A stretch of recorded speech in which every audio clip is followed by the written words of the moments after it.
मुझे बहुत खुशी है, आज देवेंद्र जी ने तीसरी बार शपथ ली है मुख्यमंत्री की और छठवीं बार के वो विधायक हैं। उन्होंने अपना जीवन काल पूरा लोक सेवा में व्यतीत किया है और आगे भी करते रहेंगे। मी पुनः इन क्या है, ये एक लोक सेवा के लिए मैं रोज वापस आऊंगा, ये एक उनकी बात है। तो कभी कोई पद लेके, कभी अपोजिशन में, कभी बिना पद के वो रोज वापस आते ही है। तो मी पुनः इन हर रोज होना चाहिए।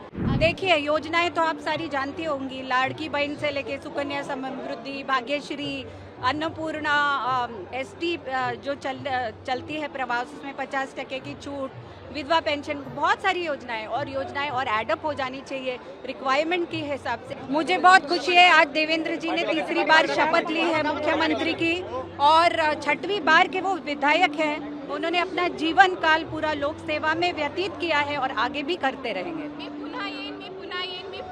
अब 3 बार हो चुके, अब फिर चौथी बार। कैसी तैयारी है अब देवेंद्र सर की 5 साल में? देखिए, मी पुनः इन क्या है, ये एक लोक सेवा के लिए मैं रोज वापस आऊंगा, ये एक उनकी बात है। तो कभी कोई पद लेके, कभी अपोजिशन में, कभी बिना पद के वो रोज वापस आते ही है। तो मी पुनः इन हर रोज होना चाहिए ताकि महाराष्ट्र नंबर 1 स्टेट हर एंगल से हो। मैम, एक last question, Amruta Fadnavis is not only Mrs मुख्यमंत्री, आप एक इंडिपेंडेंट भी बहुत आपकी पहचान है।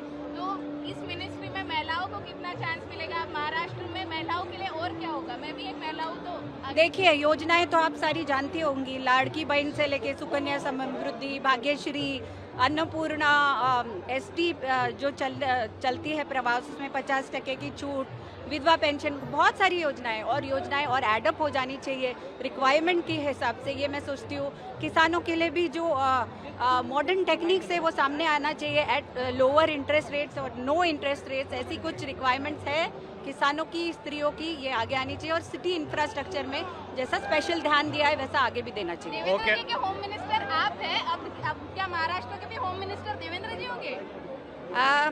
देखिए, ये तो इन लोगों का सवाल है और उच्च श्रेष्ठों की सवाल है। पार्लियामेंट्री बोर्ड काफी कुछ डिसाइड करती है, युति मिलकर डिसाइड करेगी।